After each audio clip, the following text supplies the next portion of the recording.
Otoritas Jasa Keuangan Jember menegaskan bahwa aplikasi bisnis dan investasi online bernama Fitup adalah ilegal. Aplikasi tersebut sampai saat ini belum terdaftar ke OJK dan belum terverifikasi. Bisnis online yang marak saat ini memang meresahkan masyarakat. Salah satunya adalah Fitup, aplikasi yang menawarkan uang dengan video tersebut menjadi tren di masyarakat.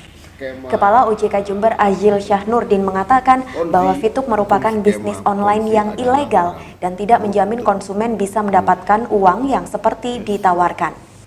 Ia juga menjelaskan Fitup juga belum pernah melakukan pendaftaran legalitas di OJK maupun kepolisian sebagai bisnis legal.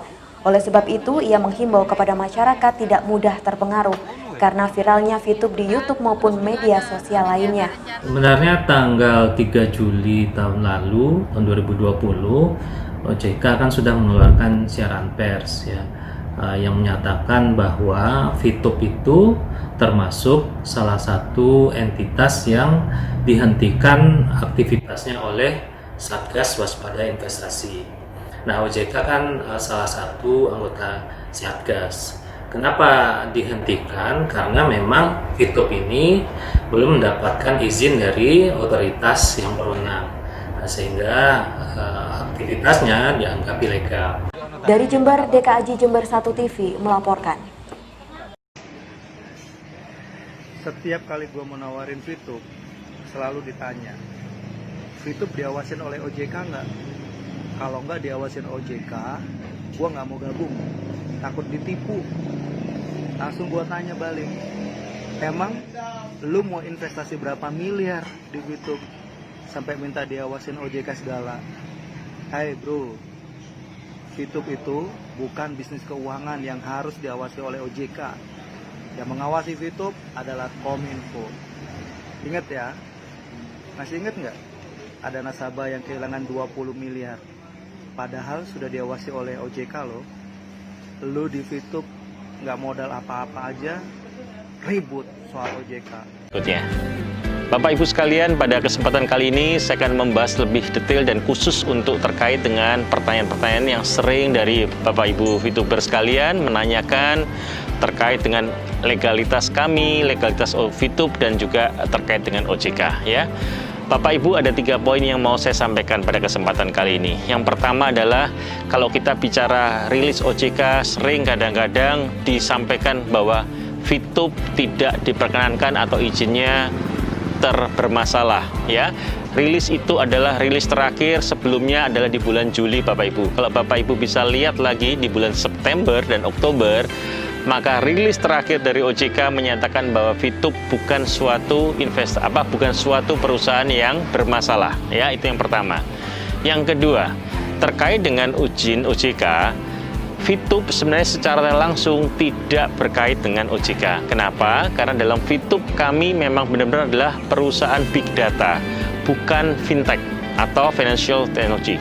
Dimana kalau fintech memang di bawah OJK, kita memang di bawah naungan Komfindo.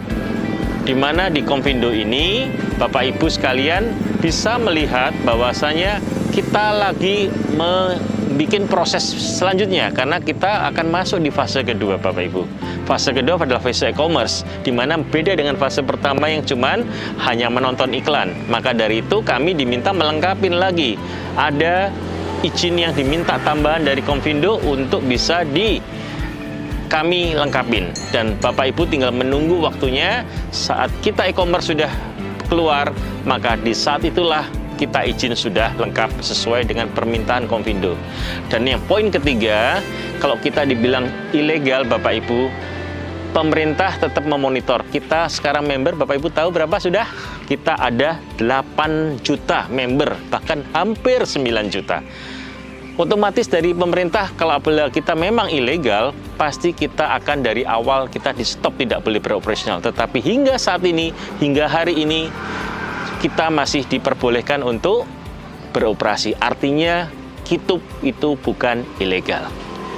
Ya, demikian semoga 3 jawaban atau 3 poin yang saya sampaikan kepada Bapak Ibu bisa menjawab pertanyaan-pertanyaan dari rekan-rekan Fituber yang meragukan legalitas dan juga terkait dengan OJK untuk Fitup. Oke, Bapak Ibu sekalian, demikian salam Fituber. Bapak Ibu, penting buat Anda semua. saya mau katakan satu hal. Kalau Anda sudah tahu ada channel-channel yang nyinyir dengan VTube, yang nggak suka sama VTube, saya sarankan tidak perlu dibuka, tidak perlu didengar, dan tidak perlu dibaca, karena itu bukan fokus kita.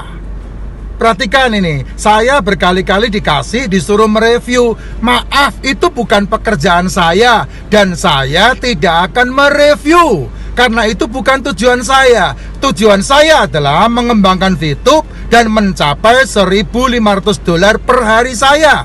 Itu tujuan saya. Jadi kalau Anda mau sepakat dengan saya, abaikan channel-channel itu, singkirkan channel-channel itu, dan jangan menambah follower, dan jangan menambah viewer, tapi fokuslah kepada apa yang Anda inginkan. Yaitu apa? Mengembangkan bisnis VTube, mencapai diamond, dan $1.500 per hari. Selamat pagi dan sukses buat kita semua. Go Diamond!